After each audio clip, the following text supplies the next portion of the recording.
Just before we do get started with today's video, don't forget, if you haven't already, hit that subscribe button, turn on the notification bell and allow all notifications so that you don't miss any of our upcoming videos. Hi everyone, welcome back to the channel and a new video on the Mercedes Vito. Hopefully we get quite far in this video. It's been a lot of work so far and certainly a lot of work for Chris, but he nailed that back panel in the last video. He nailed those doors as well, which saved us waiting in the queue for a paint shop. That really has paid off. They was a little bit soft in the last video, so we couldn't get them fitted. This is actually now a good few days later. They've been in the booth and they've really gone off the paint. So we can actually just move on and get them fitted. So in the last video, we actually lined the doors up and these hinges had actually moved. It was just this side, Chris, wasn't it? Slightly, this one had moved in and that one had moved out. So Chris removed all of this panel. We both lined the doors up, got them absolutely spot on. And before I've got here this morning, he's actually fitted all of this back up. So we are now ready to crack straight back on with this one and actually start getting it put back to looking how it should. So we're going to move on, get the doors fitted first. That's it. We've got all the tools there, we've got the screws. Let's get on with it.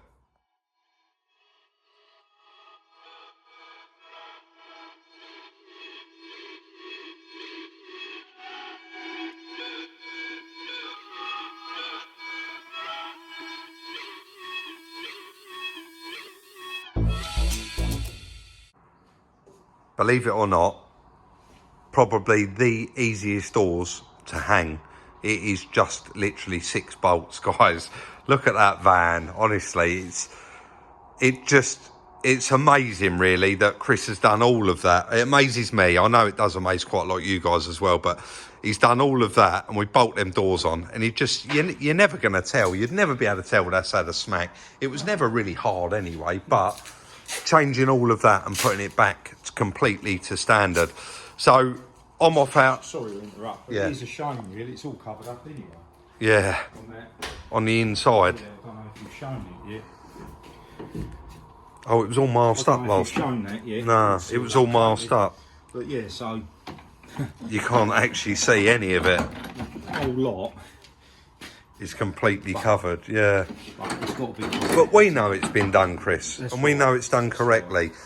So, guys, what hasn't been done yet is we haven't Vauxhall in the cavity yet, no, which we will do before the bump goes on. Yep, definitely. We always mention that, and well, sorry, we always forget to mention that. I think we showed it a couple of times on other previous projects, but people do always mention, what about the wax that you're putting in there? But guys, show it. We do always do it. I am off out on a jolly and I'm going to leave you in Chris's capable hands and you're going to fit all this back up, mate, right? Yeah. Right, we'll leave you in Chris's capable hands.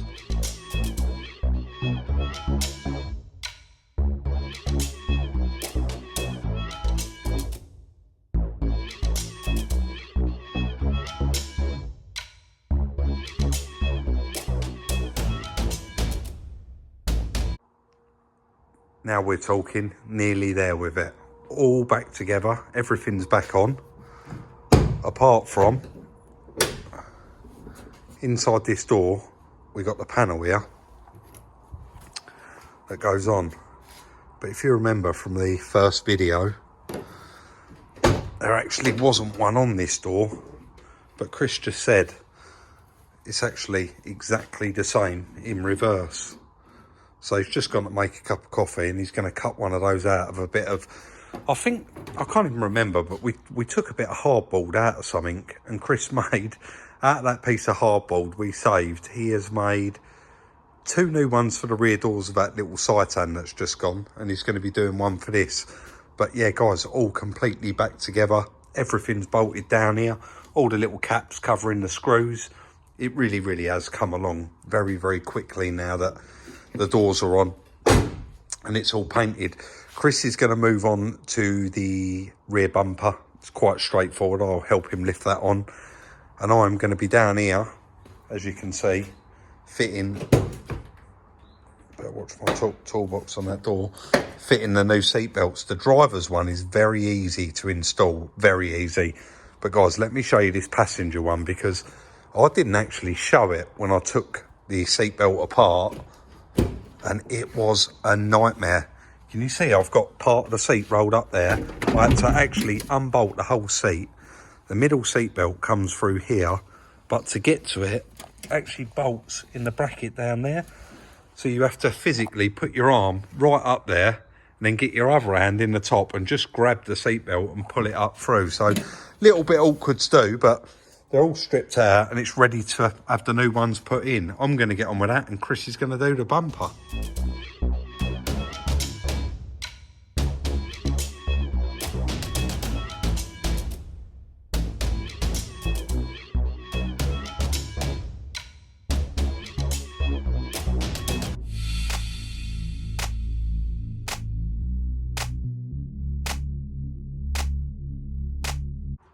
And there we go. I mean, would you be happy with that for a van? I think it looks lovely. Chris did say this can always be flat and polished. To be honest, you actually said that you think it's a little bit too peely, if we're being honest.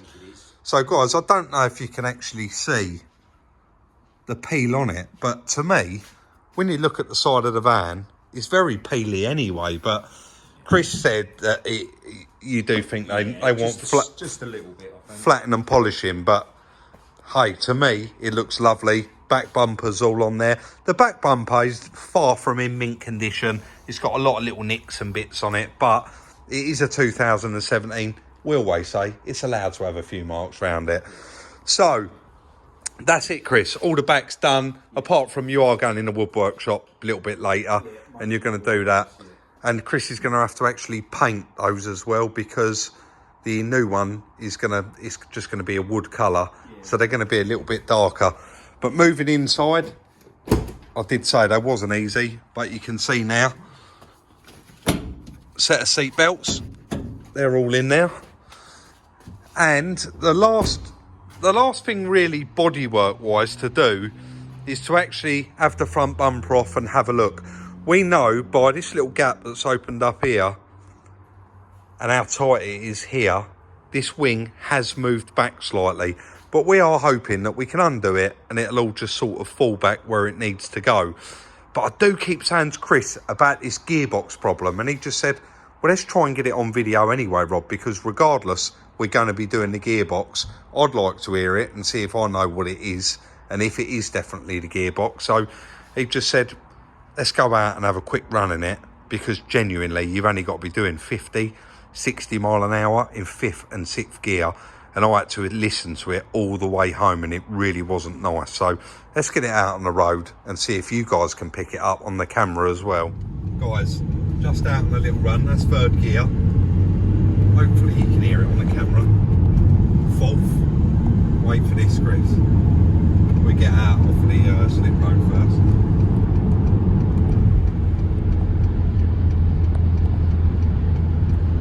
I don't even need to go fast, I know what it's like, ready? Yep. Oh yes. Yeah, that's not the roof rack, Rob. No, I'll go a little bit faster because we're only doing 50 anyway. Wait till you hear it in 6th. You don't need to. No, you do, listen. Yeah. I drove this nearly 200 miles like that.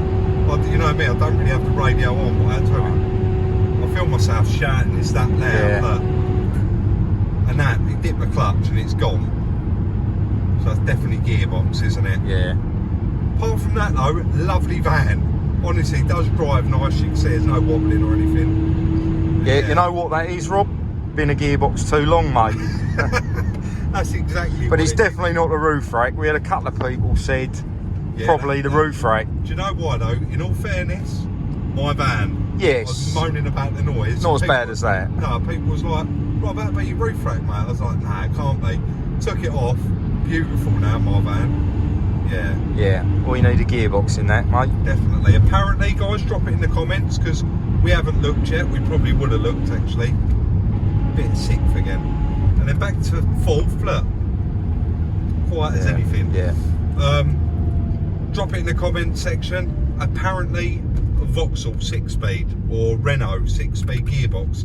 That's what they are. We will do a bit of research. Hopefully when we unbolt a few bits to get the straighten the front wing up, Chris, we can actually get some numbers off the gearbox. So yeah, let's leave it there, mate, for a minute. I think back to base. It's knackered.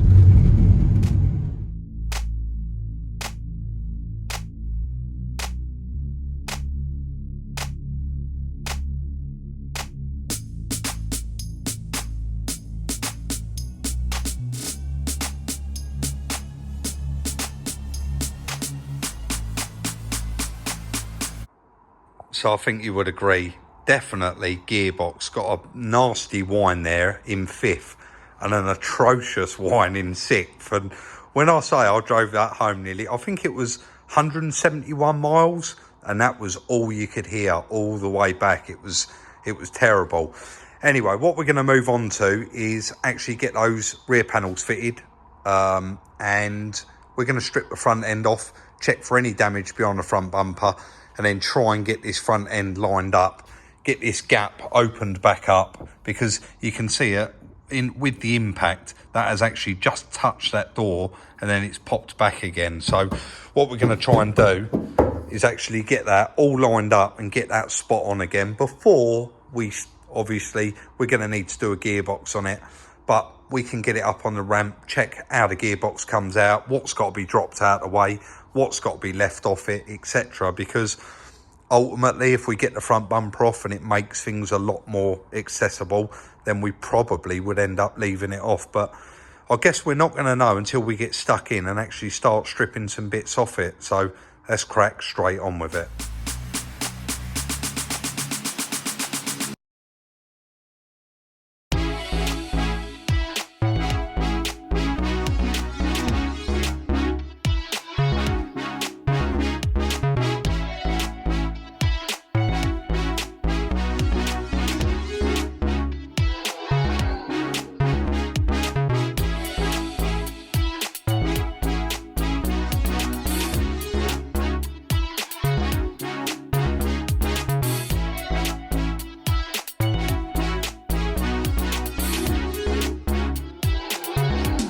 Plenty of recycling going on there. So Chris painted both of these, and that is actually what's left of the workshop floor paint. So you can see there it's actually a little bit lighter because it hasn't been trodden on, but they're both done. They're just drying. I'll include that bit of time lapse of Chris doing those. But I've been out here messing around getting this front bumper off. Bit of a pain to get it off, but got there in the end with it. And straight away, as soon as I got it off, this fell on the floor, and can you see the difference there? This rad has dropped quite a lot, but it's actually dropped quite a lot, both sides. And I said to Chris, oh, I wonder what's going on now. But after inspection, of course, this little bracket just here, hopefully this is going to show, actually goes round that way and goes up there. What I'll actually do is show it the other side because it's still on there. Hopefully you can see that bracket there, and you can also see that it's cracked right through the centre there, so that one would actually fall off as well. And it looks like there's just two little 10mm on top and just those two little brackets. So we need to order those up, get those, and then that will lift the rad up and actually hold it back where it needs to be. But no damage behind there, which is very, very nice to see. I'm just going to move on and start getting these little clips out and start undoing the wing bolts. But you can actually physically see where that wing has just gone back ever so slightly and tightened up that gap there. So let's move on, get these loosened off and start moving it around. I'll probably will undo that headlight because I've taken two bolts out. There is only one more in there holding it on, so we'll get that out of the way as well. Let's carry on.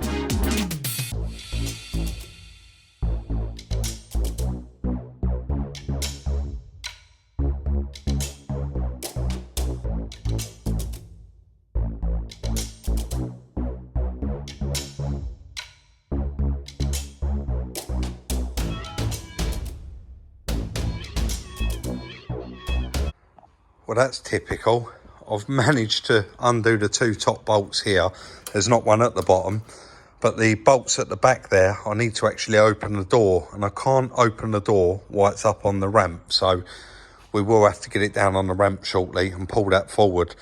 Both of those brackets I've ordered from Spot, and they're going to be here tomorrow. So we can crack on with that and get all of this sitting back where it should be. Get the nice new brackets on. I did mention to him on the phone while I was there that the cap was missing out of the headlight, and there's actually a bit of dust in the bottom of this headlight, so it's been out for a while. And he said there's actually two caps and they're both the same, and then that made me look and I see that they're actually both missing. So we ordered them, and believe it or not, they was actually more expensive than the brackets. Why I have been messing around doing all that, guys, just getting underneath, hopefully you're going to be able to see it. Chris has been schutzing up and seam sealing all underneath here, so it's all back original, exactly how it should be, and of course protected from the elements. He did spray all cavity wax inside the back panel earlier on in the video, so you would have seen that. But oh, sorry guys, just getting out. That's all now done. All we need to do is get it down off the ramp and get to those wing bolts and just get that wing shunted forward a little bit. And then tomorrow, once them brackets arrive, we can get all that done up. But we do need to actually get down there and get some numbers off the gearbox, hopefully. So I'll crawl under there because I need to get one of them arranged, and it's probably going to be a completely separate video. There's no way we're going to get it done in this one. But to be fair, it does look like there's plenty of room there. And once this wheel arch liner's out, you can see the end of the gearbox there. It should be fine. So we'll be back in the morning. So it's the next morning. I've got the parts. I had to wait 30 minutes for them, but we've got two light covers there and both of those new brackets. Chris has just fitted those rear panels. Driver side one's original, Chris, isn't it? Yes. Yeah. And the passenger side one is what he made up out of some scrap. So I've got both of those bits, but Chris has overtook my bit of work there because I said in the morning I'm going to crack on, get this off the ramp. Guys, he's beat me to it. Look at the gap. Absolutely perfect. You undone the bolts. Doesn't it just need two of us? That wing just needs to go up a little You bit. did say that to me. While one of us tightens the bolt. So Chris said he's managed to move it out, but it has slightly dropped down. So he wants me to hold it up while he just does up the bolts. But it's now sitting exactly where it was. So it had just literally moved a couple of mil. They're very tinny, aren't They are very tinny, yeah. So we've got the brackets. Let's crack straight on and get this one back together. That, I drove all the way home with that gap in there. So, I mean, it weren't going to fall out anyway, but it's definitely not secure in there, is it? Let's get those brackets off. They do look nice and easy. A couple of 10mm nuts, just holding those brackets on. So, let's crack on and get them fitted. What are you on, Chris? Oh, he's gone. So, we'll have an update on what Chris is doing as soon as he gets back in the room.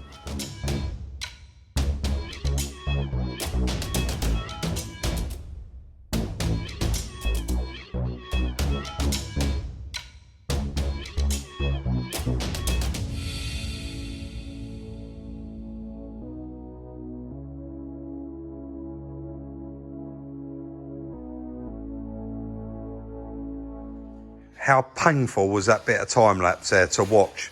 That was such an awkward little job to get to. Obviously where they're, you can see they're on there now, but I had to lift the radiator up as high as it would go before I could actually get the bolts on the bracket, and then take these clips that hold the radiator completely out, get the centres sunk in, and then put the clips back in. That side was really tight to get to. This side, as you can see, there's a load more room there. That is seated, isn't it? Yeah, a load more room. So just straight on those two 10mm there. And there's the old ones ready for the scrap bin. That's all sitting back perfect how it should be now. So I'm going to start the process. You can see I've just popped the headlight back in. I'm going to start the process of refitting that front bumper back on. There's nothing stopping us putting that back on there now. And it's not going to get in our way when we're doing the gearbox. It is going to be wheel arch liner out and the majority of it done from underneath. So let's crack on getting it back together. So that's the front all completely back together. Guys, I know quite a lot of people did reach out in previous videos and said it has got a few little dents and marks around it. We're not trying to make it look new. We're just, you know, trying to make it nice and presentable. If you wanted to have it showroom, you'd go around it all day and it would need quite a bit of paint. Like, there's quite a few stone chips in that bonnet. So, wing gap, perfect, exactly how it should be. I know this one looks quite big on the end here, but it's exactly the same the other side. And we know that we've got no damage behind that bumper. We are missing that one wheel trim, but I think Chris said earlier that he's resolved that. And in the last video, everyone was saying those doors are definitely not parallel. We was getting the doors lined up, getting the gaps right. They was never going to be bang on just like they are now until we'd completely got them finished. Also, there is like a tiny little dent here. Again, you couldn't see it when it was white, and Chris said you couldn't see it until it was painted, but it's not going to affect it. And if someone does want to go mad, I mean, it looks bad now looking through the camera, you could get a PDR guy out to do that, but we're really happy with how they come out. And of course, it is all back to normal. So Chris, we're pretty much done with this, aren't we? The gearbox to do and the wheel trim. There's a little dent down there as well, guys, and you can probably see there's a little bit of a mark there. It will look nice all cleaned up, and of course we need to do something about that, but this is all little finishing touches to do. But so far we're really happy with it now. Also, I did just, where I put the seat belts in, I said to Chris, shall I have a look? And the faults was actually passenger seat belt squib was the fault, wasn't it? Yeah. So that was showing us the fault, not the airbag module. So I plugged our scanner into it, done a full scan. It come up with AdBlue is low, rear stop lamp and those seatbelt squibs. Chris changed the bulb, I cleared it, and all of those faults went and they never come back apart from the low AdBlue. So we're really happy with how this one has turned out. Quite funny, guys, you'll see I've just done that little bit of an intro about subscribing, sat exactly here 2 seconds ago. I thought I'd slot that in because I know quite a lot of people do say they don't get notified, and if that is an issue where you don't get notified and you are subscribed, actually try logging out your account, logging back in. That sort of normally resets it. So that is the end of today's video on the little Vito. There's going to be one more on the gearbox, and then of course we can do the numbers, get it up for sale and sell it to one of you guys. Don't forget, we will not be putting it up for sale until it's completely done and I've done a bit of a road test in it. So that is the end of today's video. Follow us on Instagram at Salvage Rebuilds if you haven't already, and we'll see you very soon in the exciting next one.